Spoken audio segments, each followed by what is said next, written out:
आदाब, नमस्कार। मैं वसीम अख्तर और आप देख रहे हैं द लीडर हिंदी। यूपी का जिला बरेली 2 दिन हाई अलर्ट पर रहेगा, इसलिए कि सुबह के सीएम योगी आदित्यनाथ आ रहे हैं। वो 29 जून को बरेली आकर पीलीभीत जाएंगे। अगले दिन रामपुर की शाहबाद तहसील पहुंचेंगे और फिर हेलीकॉप्टर से पुलिस लाइंस के हेलीपैड आ जाएंगे। सर्किट हाउस में कानून व्यवस्था के साथ विकास के कामों की समीक्षा करेंगे। सीएम का मिनट टू मिनट कार्यक्रम जारी होने के साथ ही आला अफसर दौरे को सकुशल संपन्न कराने के लिए हरकत में आ गए हैं। बड़े ट्रांसपोर्टर के यहाँ 40-50 लाख की हैरान करने वाली चोरी हुई है। पुलिस मामले की तह तक जाने में लग गई है। संडे के बावजूद कोचिंग संस्थानों में छापों का सिलसिला बना रहा। रेंज में 1 लाख के इनामी सुपारी किलर को पुलिस ने मार गिराया है। साइबर ठगी की 2 बड़ी वारदात हुई हैं। गर्मी के मद्देनजर कक्षा 8 से 8 तक सभी स्कूलों का वक्त बदल दिया गया है। ईमानदारी की एक और मिसाल कायम हुई है। रास्ते में एक भारी पार्सल मिलने के बाद 2 सगे भाई द लीडर हिंदी के दफ्तर आए। बिजली संकट अभी बना हुआ है। खबरें और भी हैं, आइए सभी की तफसील बताते हैं। आज सुबह 10:55 बजे पहुंचेंगे मुख्यमंत्री योगी आदित्यनाथ। सीएम योगी का 2 दिनी भ्रमण कार्यक्रम मिनट टू मिनट जारी कर दिया गया है। वो 29 जून को लखनऊ में एमओसी एयरपोर्ट से उड़ान भरकर सुबह 10:55 पर बरेली एयरपोर्ट आएंगे। यहां से वो सरकारी हेलीकॉप्टर में बैठकर पीलीभीत में बीसलपुर के गांव पतरसा कुंवरपुर रवाना होंगे। अगले दिन यानी 30 जून को उनका कार्यक्रम रामपुर की शाहबाद तहसील में है। वहां से वो दोपहर 12:20 पर पुलिस लाइंस हेलीपैड पहुंचेंगे। यहां से सीधे सर्किट हाउस के लिए कार से प्रस्थान करेंगे। दोपहर 12:30 बजे से 2 बजे तक मंडल में लोक निर्माण विभाग के पुराने कामों की समीक्षा करेंगे। नए कामों की कार्य योजना भी पेश की जाएगी। दोपहर 2 बजे से 2:30 बजे तक का वक्त आरक्षित है। 2:30 बजे से सीएम योगी विकास कार्यों, कानूनी व्यवस्था की समीक्षा करेंगे। 1 घंटे बाद 3:30 बजे सीएम त्रिशूल हवाई अड्डे के लिए कार से प्रस्थान करेंगे। 3:45 बजे एयरपोर्ट पहुंचकर शाम 4:50 पर स्टेट प्लेन से एमओसी एयरपोर्ट के लिए उड़ान भरेंगे। उनके दौरे के मद्देनजर सुरक्षा व्यवस्था बेहद कड़ी की जा रही है। डीएम अविनाश सिंह ने संबंधित अधिकारियों के साथ सीएम के प्रस्तावित दौरे के मद्देनजर निरीक्षण कर व्यवस्थाओं का जायजा लिया। कार्यक्रम के सफल, सुव्यवस्थित और सुरक्षित आयोजन को लेकर दिशा निर्देश जारी किए। इस बीच सीएम के रूट पर ट्रैफिक व्यवस्था इत्यादि को लेकर पुलिस अफसर भी हरकत में आ गए हैं। कार्यक्रम सकुशल संपन्न कराने का खाका तैयार किया जा रहा है।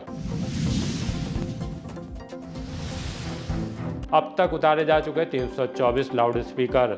एसएसपी अनुराग आर्य वाली पुलिस टीम एनकाउंटर का दौरा शतक लगा चुकी है। ये आपको पहले ही बता चुके हैं। इसके साथ ही एक खास अभियान में धार्मिक स्थलों को उतारे जाने वाले लाउड स्पीकरों का आंकड़ा 300 से पार पहुंच चुका है। सप्ताह में महज 1 दिन चलने वाले अभियान में 324 लाउड स्पीकर नियमों के उल्लंघन में उतरवा दिए गए। 1642 लाउड स्पीकरों की आवाज़ को मानक से ज़्यादा पाकर कम कराया गया है। अभियान में 4 अप्रैल से 27 जून तक की कार्रवाई पर नजर डालें तो शीशगढ़ में 118, फतेहगंज पूर्वी में 23, किला हाफिजगंज में 10-10 लाउड स्पीकर हटवाए गए हैं। लाउड स्पीकरों की आवाज़ को कम कराने में भोजीपुरा थाना पहले नंबर पर रहा। यहां पुलिस ने 274 लाउड स्पीकरों की आवाज़ पर लगाम लगवाई। किला थाने में 164, शेरगढ़ में 150 और बारादरी में 127 लाउड स्पीकरों की आवाज़ को कम करा दिया गया है। ट्रांसपोर्टर के घर 50 लाख की हैरानी भरी चोरी। थाना प्रेमनगर के इलाके प्रियदर्शी नगर में एक बड़ी और हैरान करने वाली चोरी का मामला सामने आया है। ट्रांसपोर्टर अर्पित अग्रवाल पत्नी और बच्चे के साथ मनाली घूमने के लिए गए थे। वहां से वापसी पर उन्होंने चोरी की जानकारी देकर खलबली मचा दी। उनका कहना है कि घर के 2nd फ्लोर से चोर लॉकर में रखे 40-50 लाख के जेवर और नकदी ले गए हैं। सूचना मिलने के बाद प्रेमनगर इंस्पेक्टर सुरेंद्र सिंह ने ट्रांसपोर्टर के घर पहुंचकर तहकीकात की। उनका कहना है कि लॉकर तोड़ा नहीं गया है, बंद मिला है। ट्रांसपोर्टर का कहना है कि उसकी 2 चाबियां थी। 2nd फ्लोर पर 3 दरवाजे हैं। नीचे उनके माता पिता रहते हैं। चोरी के दौरान वो सोए हुए थे। जिस अंदाज में चोरी हुई है उससे प्रतीत हो रहा है कि कोई जान पहचान वाला इसमें शामिल है। खैर, इंस्पेक्टर का कहना है कि सीसीटीवी और तकनीकी माध्यम से मामले की तह तक पहुंचने की कोशिश कर रहे हैं। 1 लाख का इनामी सुपारी किलर ढेर। बरेली रेंज में रात 2 बदमाशों पुलिस के बीच खतरनाक मुठभेड़ हुई। पीलीभीत के बिलसंडा थाने के इलाके में शीतलपुर गांव के पास दोनों तरफ से गोलियां चली। बदमाशों की एक गोली थाना अध्यक्ष जगदीप मलिक की बुलेट प्रूफ जैकेट में आ धंसी। एसओजी के एक दरोगा उमेश त्यागी और कांस्टेबल हरेंद्र कुमार घायल हो गए। उसके बाद पुलिस ने मोर्चा लेकर फायरिंग की तो चीखों की आवाज़ आई। फिर सन्नाटा छा गया। पुलिस ने आगे जाकर देखा तो एक बदमाश कराता मिला, जबकि उसका साथी अंधेरे में फरार हो चुका था। पुलिस घायल बदमाश को अस्पताल लेकर पहुंची, जहां डॉक्टरों ने उसे मृत घोषित कर दिया। पुलिस को सरबजीत सिंह नाम के इस बदमाश की तलाश कपड़ा कारोबारी पप्पू गुप्ता कत्ल केस को लेकर थी, जिन्हें अब से 1 महीने पहले 28 मई को बिलसंडा कस्बे में गोली मारकर कत्ल कर दिया गया था। तब जबकि वो पड़ोसी की दुकान पर हो रहे विवाद में बीच बचाव को पहुंचे थे, उसी दौरान बदमाशों ने उन पर गोलियां चला दी। मौके पर ही उन्होंने दम तोड़ दिया था। लापरवाही में चौकी प्रभारी और 2 सिपाही निलंबित कर दिए गए थे। बाद में बिलसंडा थाना अध्यक्ष सिद्धांत शर्मा को भी लाइन हाजिर कर दिया गया।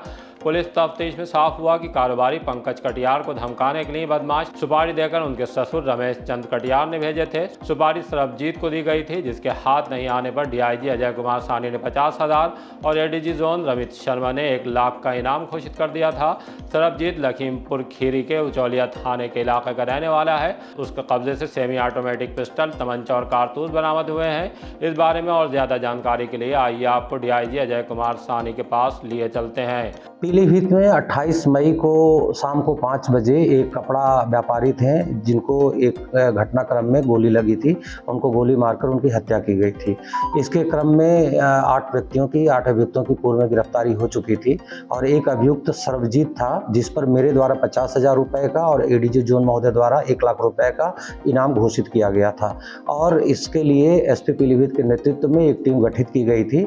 उसकी के क्रम में जो अपराधी की सूचना प्राप्त हुई, कोई घटना कारित करने, आज फिर वो पीलीभीत में आया हुआ है। ये रहने वाला लखीमपुर खीरी का था और ये वहाँ का हिस्ट्री शीटर भी है। उस क्रम में जब पुलिस टीम वहाँ पर पहुंची तो इसके द्वारा फायरिंग की गई, जिसमें एक सब इंस्पेक्टर और एक कांस्टेबल को गोली लगी।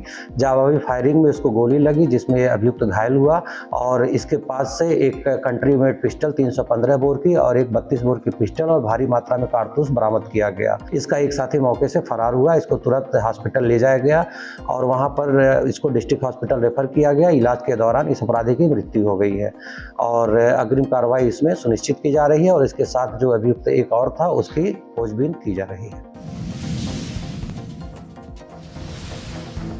संडे में भी चेक हुए कोचिंग संस्थान, लाइब्रेरी। बीडीए की टीम रविवार में अवकाश होने के बावजूद कोचिंग संस्थान और लाइब्रेरी की चेकिंग का सिलसिला जारी रखे हुए है। 4 कोचिंग और लाइब्रेरी में आग से बचाव के इंतजाम का जायजा लिया। तुला शेरपुर में the lions library, Shikshapeeth, digital library, Swastik library और 100 फुटा रोड की संस्कार लाइब्रेरी के पेपर चेक किए गए। फायर की एनओसी मांगी। जांच के दौरान बीडीए के विशेष कार्य अधिकारी अजीत कुमार, सहायक अभियंता विनोद कुमार, अजीत सानी और अवर अभियंता सीताराम मौजूद रहे। वीसीबीडीए सौम्या पांडे ने बताया कि चेकिंग आगे भी जारी रहेगी।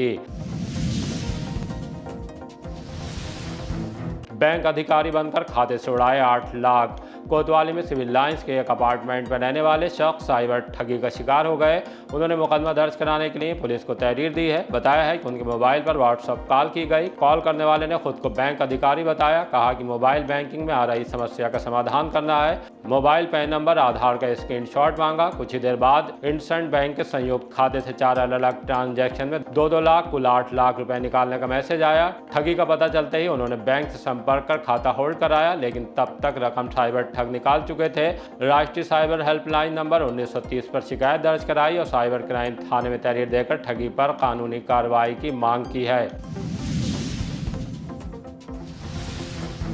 टेलीग्राम पर निवेश का झांसा देकर 11.25 लाख ठगे। शहर की एक महिला को टेलीग्राम ऐप के जरिए निवेश पर मोटे मुनाफे का झांसा देकर साइबर ठगों ने 10,87,000 रुपए की ठगी कर ली। दोरा रोड पर रहने वाली महिला का कहना है कि उन्हें टेलीग्राम पर एक लिंक भेजा गया। आरोपियों ने निवेश करने पर अच्छा मुनाफा मिलने का भरोसा दिलाया, जिससे वह उनके झांसे में आ गई। 2 जून, 13 जून और 16 जून को अपने SBI और अलग बैंक खातों से 9,20,000 रुपए ट्रांसफर किए। बैंक ऑफ बड़ौदा खाते से विभिन्न UPI ID पर 1,67,000 रुपए भेजे। इस तरह 10,87,500 रुपए ऑनलाइन ट्रांसफर किए गए। बाद में एहसास हुआ कि उनके साथ निवेश के नाम पर साइबर ठगी हुई है। तब उन्होंने साइबर क्राइम थाने में शिकायत देकर आरोपियों के खिलाफ मुकदमा दर्ज कर राशि वापस दिलाने की मांग की है। स्कूलों में गर्मी के मद्देनजर बदला वक्त। भीषण गर्मी और हीट वेव को देखते हुए प्रशासन ने कक्षा 1 से 8 तक के छात्रों के लिए स्कूलों का वक्त बदलवा दिया है। BSA डॉक्टर विनीता ने बताया कि डीएम की स्वीकृति के बाद जनपद के सभी CBSE, ICSE, UP बोर्ड, परिषदीय सहायता प्राप्त, मान्यता प्राप्त और अन्य बोर्ड के संचालित कक्षा 1 से 8 तक के स्कूलों का संचालन सोमवार से अब सुबह 7:30 बजे से दोपहर 12:30 बजे तक किया जाएगा। ये व्यवस्था अगले आदेश तक प्रभावी रहेगी। आदेश का उद्देश्य है भीषण गर्मी और हीट वेव के कारण बच्चों के स्वास्थ्य पर पड़ने वाले प्रतिकूल प्रभाव से बचाव करना है। बीएसए ने सभी खंड शिक्षा अधिकारियों, विद्यालय प्रबंधकों और प्रधानाचार्यों को निर्देश दिए हैं कि आदेश का कड़ाई से पालन सुनिश्चित किया जाए। गर्मी में कई जगह भड़की आग, दौड़ी टीमें। शहर में भीषण गर्मी के दौरान आग लगने की घटनाएं बढ़ गई हैं। सब्जी मंडी के पास ट्रांसफार्मर के केबल और कूड़े में आग लग गई। लपटें निकलते देख फायर ब्रिगेड को सूचना दी गई। इसी तरह कोतवाली से आगे पुल पर कुतुबखाना के पास आग लगी। पहाड़ा पीर पेट्रोल पंप के पास खाली प्लाट में आग की लपटें निकलने लगी। फायर ब्रिगेड के अफसरों का कहना है कि सूचना आने पर सभी जगहों पर आग को समय रहते कंट्रोल कर लिया गया। ई रिक्शा चोरी गैंग का एक और सदस्य गिरफ्तार। थाना फतेहगंज पूर्वी पुलिस ने ई रिक्शा चोरी के मामले में लंबे समय से फरार चल रहे आरोपी को गिरफ्तार कर लिया है। उसे ग्राम शिवपुरी पेट्रोल पंप से आगे अमृता मार्ग पर दबोचा गया। पुलिस के मुताबिक 11 मार्च को ई रिक्शा चोरी के मामले में मुकदमा दर्ज किया गया था। जांच के दौरान इस वारदात में 4 लोगों की संलिप्तता सामने आई। इससे पहले इंद्रपाल उर्फ इंद्र प्रकाश को चोरी किए गए ई रिक्शा के साथ गिरफ्तार कर जेल भेजा जा चुका है। अब थानेश को पकड़ा गया है। पूछताछ के दौरान थानेश ने बताया कि उसने अपने साथियों इंद्रपाल, सचिन और सोलंकी के साथ मिलकर आर्थिक तंगी के चलते ई रिक्शा चोरी की योजना बनाई थी। सैटेलाइट बस स्टैंड पहुंचे और किराए पर एक ई रिक्शा लिया। उसके बाद चालक को सुनसान इलाके में ले जाकर उसे झांसे में लेकर ई रिक्शा लेकर फरार हो गए थे। आरोपी थानेश के खिलाफ पहले भी चोरी, हत्या के प्रयास और आर्म्स एक्ट के तहत कई मुकदमे दर्ज हैं। उर्स नूरी से पहले लगा चिकित्सा शिविर। मुहर्रम और उर्स नूरी के मौके पर हजियापुर में निःशुल्क स्वास्थ्य शिविर मरकज एड की जानिब से लगाया गया। शिविर का उद्घाटन ट्रस्ट के सदर मोहसिन हसन खान और क्षेत्रीय पार्षद रईस मियां अब्बासी ने किया। उन्होंने कहा कि खिदमत खल्क से बढ़कर कोई खिदमत नहीं। शिविर प्रभारी नासिर कुरैशी व हसन रदा ने बताया कि शिविर में शहर के पेशेंट चिकित्सकों ने 568 लोगों का स्वास्थ्य परीक्षण कर मुफ्त खून की जाँच और दवाइयाँ वितरित की। 23 लोगों के मोतियाबिंद पाया गया। जिसके पास आयुष्मान है उसके आयुष्मान से और शेष 17 लोगों के निःशुल्क ऑपरेशन संस्था की तरफ से राजेंद्र नगर स्थित कैलाश-आई तेज हॉस्पिटल में डॉक्टर अक्षत से अलग अलग तिथियों में कराए जाएंगे।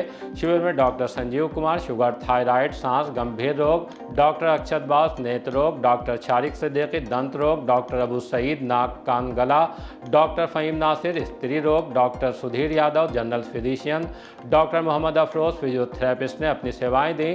64 लोगों की मुफ्त जाँच की गई। 974 ग्राम गांजे के साथ युवक को किया गिरफ्तार। नशीले पदार्थों के खिलाफ चलाए जा रहे अभियान में कोतवाली पुलिस ने एक युवक को 974 ग्राम अवैध गांजे के साथ गिरफ्तार किया है। तब जबकि पुलिस जंक्शन रेलवे स्टेशन चौराहे के पास संदिग्ध व्यक्तियों की चेकिंग कर रही थी। मुखबिर से सूचना मिलने पर कि नॉर्थ रेलवे कॉलोनी स्थित पानी की टंकी की ओर जाने वाले रास्ते पर एक व्यक्ति गांजे के साथ मौजूद है। पुलिस टीम ने मौके पर पहुंचकर घेराबंदी की और आरोपी को गिरफ्तार कर लिया। उसका नाम समी निवासी किला छावनी है। कोतवाली थाने में एनडीपीएस के तहत मुकदमा दर्ज कर उसे कोर्ट में पेश किया जा रहा है। किला से लेकर चौधरी तालाब तक बिजली संकट। शहर के कई इलाकों में बिजली संकट आज भी बना रहा। किला में मलूकपुर, जसोली, घेर शेख मिट्ठू, जखीरा, जामा मस्जिद के साथ इंग्लिशगंज में बिजली गायब रही। इंग्लिशगंज की रहने वाली फना ने बताया कि उनके वालिद हार्ट के पेशेंट हैं। 3 दिन से लाइट नहीं आ रही है। बिजली घर के चक्कर लगाकर मोहल्ले के लोग परेशान हैं, लेकिन हमारी समस्या का समाधान नहीं कराया जा रहा। इसी तरह हमारे पास चौधरी तालाब से भी शिकायत आई। वहां भी कई दिन से बिजली संकट बना हुआ है। बाकरगंज में बिजली नहीं आने पर रात में भीड़ बिजली घर पहुंच गई। बिजली नहीं मिलने पर लोग, खासतौर से महिलाएं, बेहद गुस्से में हैं। आइए उनकी बात सुनवाते हैं। पानी नहीं है घर में, देखो ये औरतें बैठी थी, बच्चे का दूध खिला के रखो, गर्मी के मारे वो खत्म। खाना रात गर्म बना के रखा, गर्म करके रखा, सुबह को सब चढ़ा हुआ निकला। ये कम से 1 हफ्ते से यहाँ पे लाइट की बहुत ज्यादा दिक्कत है। हम लोग तो ये घर से निकल जाते हैं, लेकिन बच्चे और लेडीज जो है ये बहुत बड़ी दिक्कत है। कई बच्चे तो यहाँ पर एडमिट हुए हैं। यहाँ पे हम लोगों को ऐसा पनिशमेंट किया जा रहा है कि पानी तो पनिशमेंट दिया है हम लोगों को। इंसान है तो जानवर थोड़ी है कोई हम लोग को। सख्त आदेश है मुख्यमंत्री से कि बिजली विभाग को बहुत सख्त करा जाए और उसके बावजूद भी ये काम हो रहा है। जब तक लाइट नहीं आएगी, पानी नहीं आएगी, उसकी परेशानी, लाइट की परेशानी, आदमी क्या खाए कहाँ जाए। जो काम वाले बंदे थे वो काम पे उन्हें जाना होता, वो तक नहीं गए। वो अपने एसी में लेटे हुए हैं। 20 बच्चों के साथ कोई दिक्कत नहीं है मेरे भाई। जनता परेशान हो रही है। वोट लेने के लिए घर घर तक आते हैं। ठीक है नहीं, इन्हें वोट दे दो भैया। यहाँ पे 8 तारीख की लाइट नहीं आ रही, मोहर्रम के 8 तारीख से। तो यहाँ पे सो नहीं पा रहा है, खाना नहीं खा पा रहा है, पानी नहीं पी पा रहा है ठंडा। अगर बच्चों को कुछ हो जाए या बूढ़ों को कुछ हो जाए तो ये बताइए इसके जिम्मेदार कौन है। सामने आई ईमानदारी की एक और मिसाल। वक्तन फ़वक्तन ईमानदारी जिंदा होने की मिसाल शहर से मिलती रहती है। आज दो युवक द लीडर हिंदी के दफ्तर पहुंचे एक भारी पार्सल लेकर। इसके बारे में उन्होंने जानकारी दी। वो जब कोहाड़ा पीर से गुजर रहे थे तो उसी वक्त एक ऑटो से पार्सल गिरा। वो ऑटो चालक को आवाज़ देते रह गए, लेकिन वो तेज़ी से आगे निकल गया। क्योंकि द लीडर हिंदी पर देख चुके हैं कि नकदी और मोबाइल वगैरह चैनल के ज़रिए उन तक पहुंच चुके हैं जिनके रास्ते में गिरे थे। इसी सोच के तहत वो भी हमारे पास आए थे। आइए मोहम्मद शाकिर और मोहम्मद शानू से रूबरू कराते हैं। जी मोहम्मद शानू, तो हम कोलाड़ा पे मतलब आते हैं, रोज़ डेली चाय पीने जाते हैं। तो हम जब वहाँ से लौट के आ रहे थे ना, तो हमने देखा ऑटो से एक पार्सल गिरा है। तो हम लोगों ने आवाज़ें ही बहुत मारी, तो वो भैया ने सुना ही नहीं। तो हमने ये पार्सल उठाया, फिर हमने अपनी गाड़ी पर रखा। पहले हम घर गए, फिर आपका नंबर निकाला, फिर आपको कॉल करी, फिर हमने आपसे, जी हम भी बाइक से हाँ, मैं एक ही गाड़ी से दोनों थे। तो हमने कॉल करी आपको, फिर आपने कहा ऑफिस आ जाओ, फिर हम आपके ऑफिस आए। जी मेरा नाम मोहम्मद शाकिर है। अच्छा, हमारे पास जी आपके पास इसलिए आए कि हमने देख चुके हैं कि द लीडर हिंदी के ज़रिए बहुत सी जगह पे लोगों की चीज़ें गिरी, मोबाइल गिरे, पैसे गिरे, तो आप सही हाथों में पहुंच गए और उन तक जा पाए। तो इसी उम्मीद से आपके पास आए हैं कि ये जो अमानत हमारे पास है वो भी सही हाथों में पहुंच जाए। इसी तरह की ताज़ा अपडेट जानने के लिए देखते रहिए द लीडर हिंदी। विदा लेने से पहले हमारी आपसे गुजारिश है कि हमारी रिपोर्टिंग पसंद आ रही है तो खबरों को शेयर कीजिए और हमारे चैनल को सब्सक्राइब करके हमारा हौसला ज़रूर बढ़ाइए।